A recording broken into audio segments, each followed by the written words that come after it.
Hello and welcome to Startup Champions 2.0.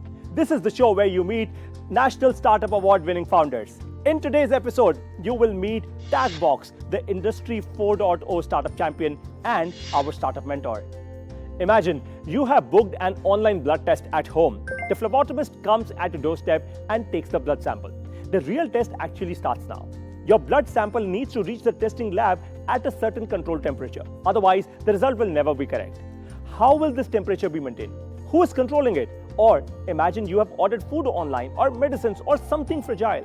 Who will ensure the delivery at the right temperature, tamper-proof and in the perfect condition? The backbone of all supply chain is delivery, and the backbone of a perfect delivery is data and technology. This ecosystem of data and tech is exactly what our startup champion has created. Let's now see the Tagbox story.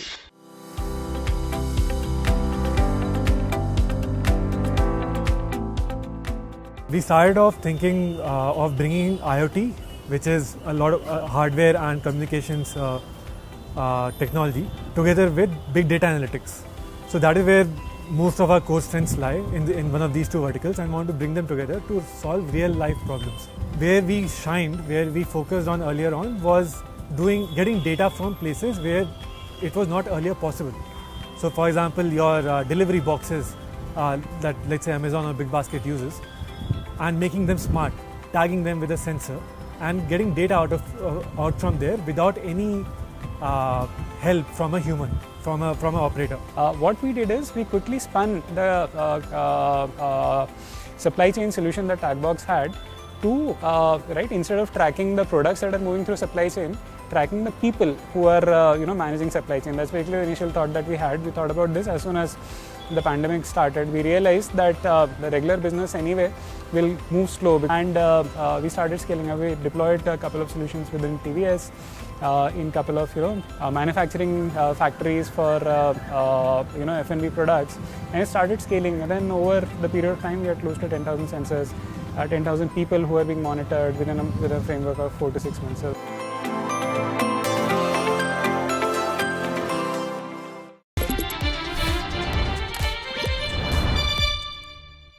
So Adarsh and Somesh, welcome to Startup Champions 2.0. Thank you. Let's come straight to the point with my very first question. So you have created something that is made of hardware, it has software, it has data, it has all the technology of the world to ensure that supply chain becomes a lot more efficient and a lot more controllable.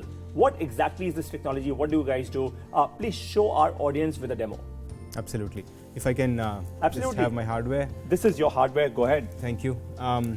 So these are called IoT devices, Internet of Things. Sure. This is a sensor. These are the devices which can be used to monitor a box, and hence the name Tagbox. Sure. A pallet, a truck, a refrigerator, or anything in between. Wow. Right. So the ability to do it at such a level of granularity is where we really shine. Sure. Now imagine a truck which is full of vaccine boxes, which need to be monitored for temperature.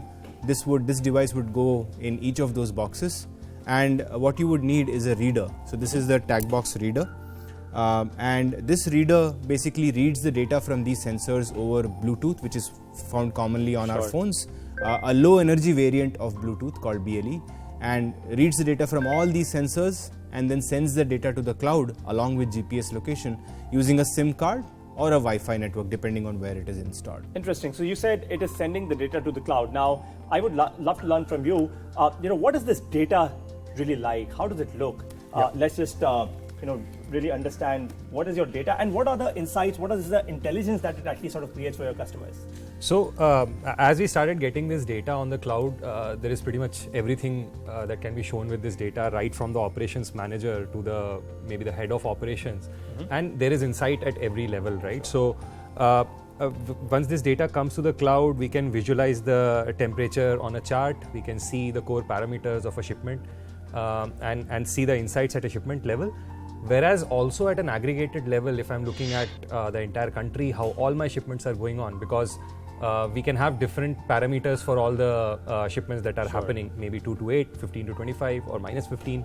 So what the platform does is looks at each shipment with its own parameters aggregates that data and brings it out to the platform so that the people can consume it readily. And every time there is something which is an anomaly in a certain shipment, does this data sort of give a certain signal to the end consumer? Absolutely. So we have notifications on our platform, our consumer app, as well as these are delivered through SMSs and emails as the customer opts, basically. Very interesting. My second question to the both of you is, how did you really find this problem? Do you have prior experience in this domain or this field? Yeah. So when we started 6 years ago, the founders actually come from very different backgrounds. Sure. Some of them from IoT background, hardware, VLSI, some from analytics and machine learning kind of a background. So the thought process was, can we bring these technologies together, Sure. IoT plus machine learning plus AI, to solve some very critical business problems. And India, as you know, has been on this cold chain journey for the last almost a decade. A lot of rapid progress on the cold chain side. So we thought that there would be a lot of inefficiencies in such supply chains, sensitive supply chains, which we can probably understand, measure, and help our customers with, and hence the journey started. Interesting. What's your business model? How do you guys make money? So we started out just selling these devices so that the ownership comes to the customer. And for our web platform, we just charge a monthly subscription fee based on the number of devices they have.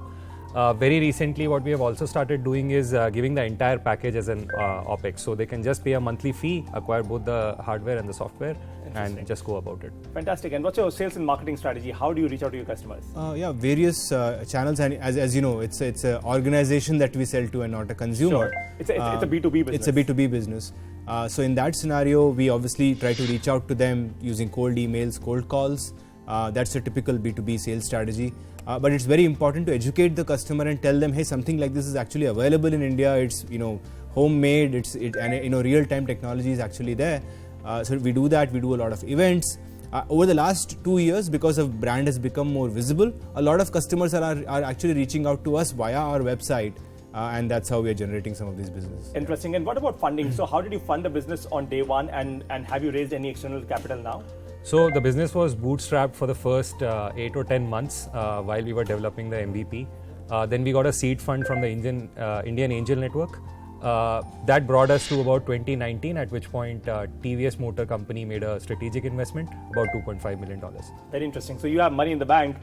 Tell us, look, a lot of Indians are watching this show today, right? Millions of them, in fact. They want to be successful entrepreneurs like you. So what's your message to all of them? I think if you have an idea and you think it's kind of worth its salt, and you have the appetite to take some risks, I think it's a brilliant environment right now to go start a company. The ecosystem is very, very good. There is enough and more of funding available if your business requires that. So I think if there is a very clear idea, you think it can be monetized, this is the right time to jump in.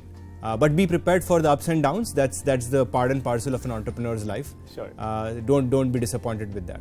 So right time to jump in and build a successful company. That's the message. The top 2 lessons of this session are, number 1, deeply feel the customer's problem and create an end-to-end solution. Ensure what you've learned from them, you implement that. And use data to help your customers or your community increase their output and unlock wealth for them. These are the 2 most important action points for you. Now is the time to take questions from the audience. Are you guys ready? Sure. Come on screen and ask your question. Hi, I'm Sneha from New Delhi, and my question for TagBox is, your sensors must be activated with some kind of energy. What's their shelf life? Yeah, so our sensors are battery operated. That's why it's so hassle-free to use them. Each battery makes them last for about 2 years. Okay. But the electronics itself can go up to 5 years. So at the end of 2 years, we just switch the battery and continue using them. So unless and until there is some breakage that happens, this sensor will actually go, or could potentially go to about 5 years. Yeah, that's right. Wow, that's fantastic. On that note, it's time for a very, very short break. Don't you go anywhere, because on the other side, you will meet our startup champion mentor. I'll see you on the other side. Welcome back to Startup Champions 2.0. It's now time to meet and learn from our industry mentor. He has had an illustrious career. In 25 years, he has played several roles across sales, business development, and technology. He is an active member of the CII Future Business Council and Startup Council, and on the National Committee on Skill Development and Livelihood as well. I now invite our mentor, Mr. Jagdish Mitra. Jagdish, welcome to Startup Champions 2.0. Thank you, Paritosh, for calling me here, and it's a great opportunity to talk to you and about a topic that's very close to my heart.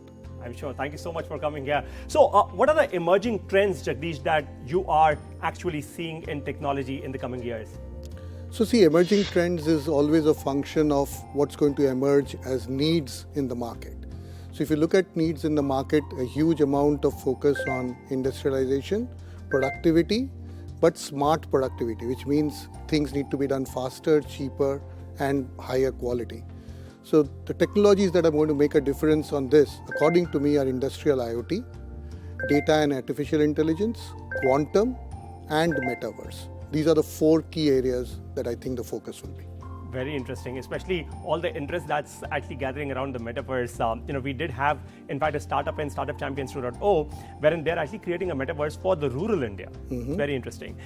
My second question to you is, for our audience actually. So what's largely the difference between Industry 4.0 and lean manufacturing? Let me first explain lean manufacturing. Lean, like anything else, like we do in our bodies or when we want to make anything lean, is about doing things less with less and providing the output in shorter periods of time. So lean manufacturing is exactly that. It does reduce the process, it cuts down on waste and makes sure that your outcome is delivered faster. Because what you are seeing in the manufacturing world today is that you want smaller things or smaller units of requirement to be delivered quicker. That's lean. Industry 4.0, on the other hand, is the whole digitization of industry manufacturing. Things like 3D, industrial IoT, AI, analytics, all becoming combination for what we call as information technology and operational technology coming together. So, Industry 4.0 is a mechanism to deliver lean manufacturing.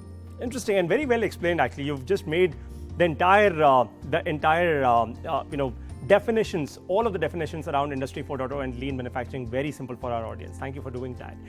My next question really is something very close to my heart, and I'm sure for millions of Indians really. We always keep talking about the fact that Indians in India are not able to create as much, whereas when they go to the Silicon Valley, they run some of the largest companies of the world, right? And that's true as a fact in the world today. What do you think can be improved in both our technology ecosystem as well as in our education system such that we Indians are really ready for the future? Well, I think it's true, but it's also changing. We have to accept the fact that there are very few people now compared to what it was 15 years back taking what is called as the brain drain. Right? So there are many people who are staying back and doing things here, and I think it's a function of the changing ecosystem. Have we reached to the Silicon Valley level yet? Absolutely not. There's a lot more to be done. So to your question about what needs to change, I think there are a few things that need to change. Number one, our education system. What needs to change in the education system? It needs to be a lot more where we encourage people to ask questions and where we need to encourage people to be able to do things with their hands. So a lot more practical stuff, internship, doing co-ops is where the first change in the education system happens.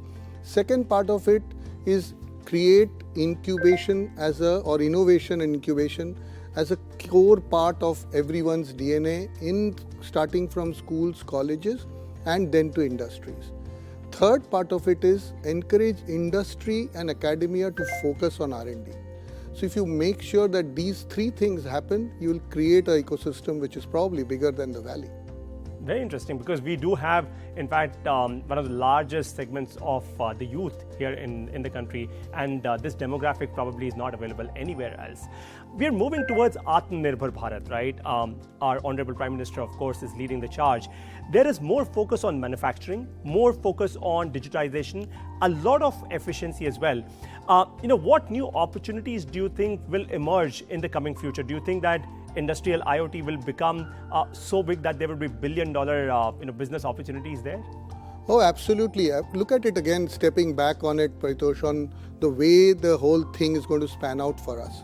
Things that will change for us in India and things that will change for us globally. Remember, as you said, India has this huge youth power, manpower, resource, technology that is a big power for us, and we should be able to leverage this to not only do things for India but for the world. And therefore the opportunity for us lies in addressing the key changes that are going to drive the changes in the world. Sustainability, water, agriculture, food and climate are the key 5 things that will impact our livelihoods across the world. And for that, the changes that we need to bring together are all around these technologies. Industrial IoT is expected to be a 20 billion plus market, right? That's the nature. Metaverse itself is a double digit already and will become a 20 billion plus market. Things like AI and data sciences are even bigger, because everything will get technology embedded. So you're looking, and 5G. We've just talked about 5G in India recently, and the impact it can have on everything from agriculture to defense.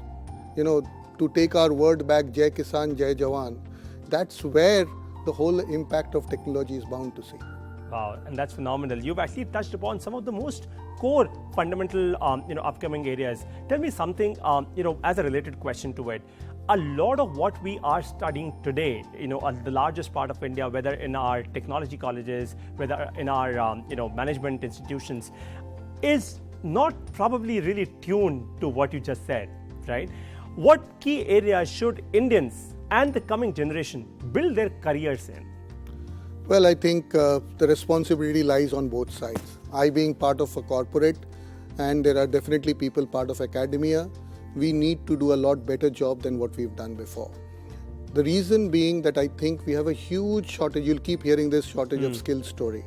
And on the other hand, we are building skills on multiple engineering colleges, business schools all around India, producing young graduates, sharp, very, very enthusiastic bunch, hungry bunch, but we are not combining them well enough.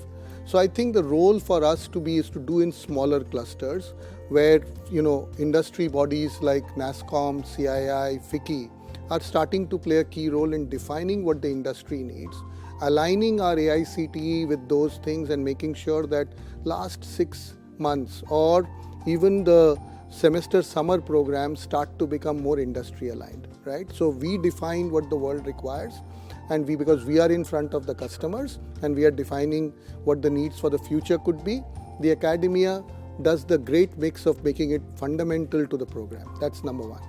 As far as areas of requirement and jobs and skills, which is a big requirement in our country, is things like AI and data analytics will go through the roof. Cyber security, blockchain, you've seen that. Sure. All of metaverse is critically built around blockchain technologies. So these things are upwards for at least more than 100% growth year on year for the next 5 years. Wow, that's phenomenal. A huge signal, in fact, to everyone watching Startup Champions 2.0. One question which is not related to Industry 4.0 but important nonetheless. When you look at startups, what are the key 2 or 3 important areas you look at, let's say, if you were to invest or mentor some?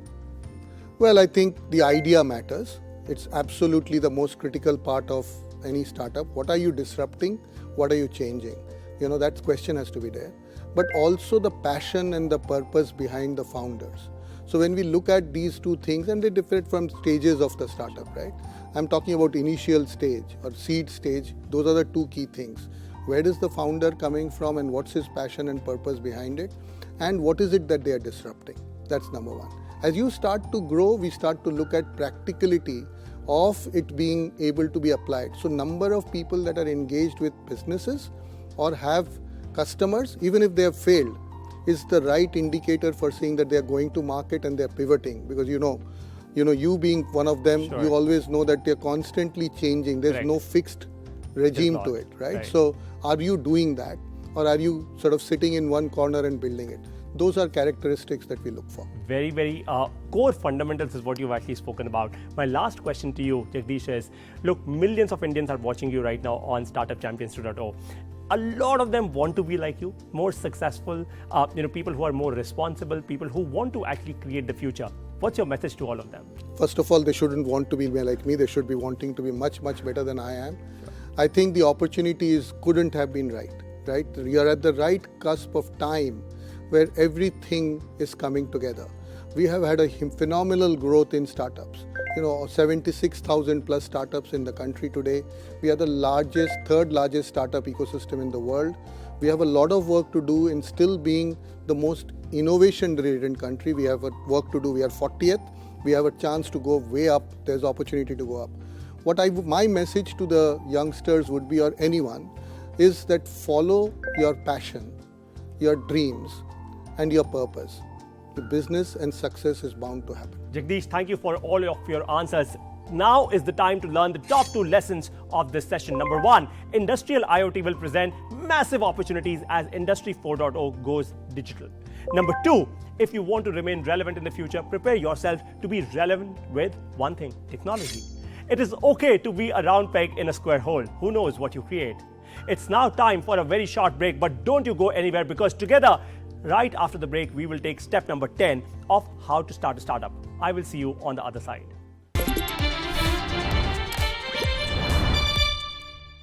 Welcome back to Startup Champions 2.0. Let's continue our journey of learning with step number 10 of how to start a startup.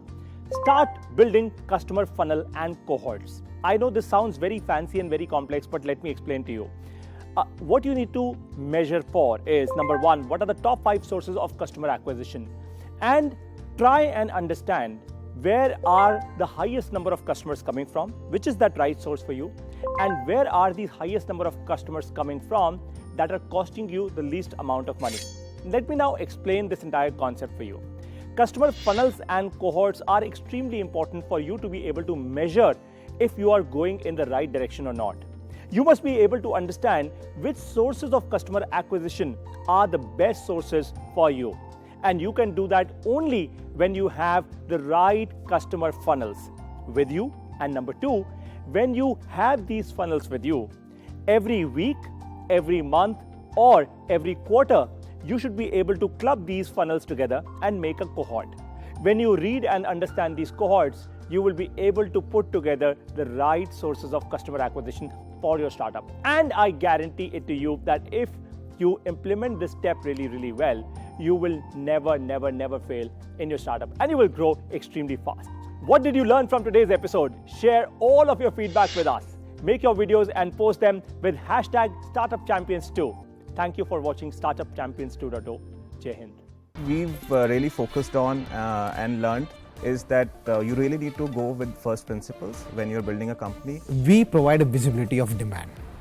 So it is for both the parties, the person who is looking for a truck and the person who is looking for a freight. We just connect them together. We charge per truck basis. Whatever the truck is hired, we charge per truck basis a small fee on that.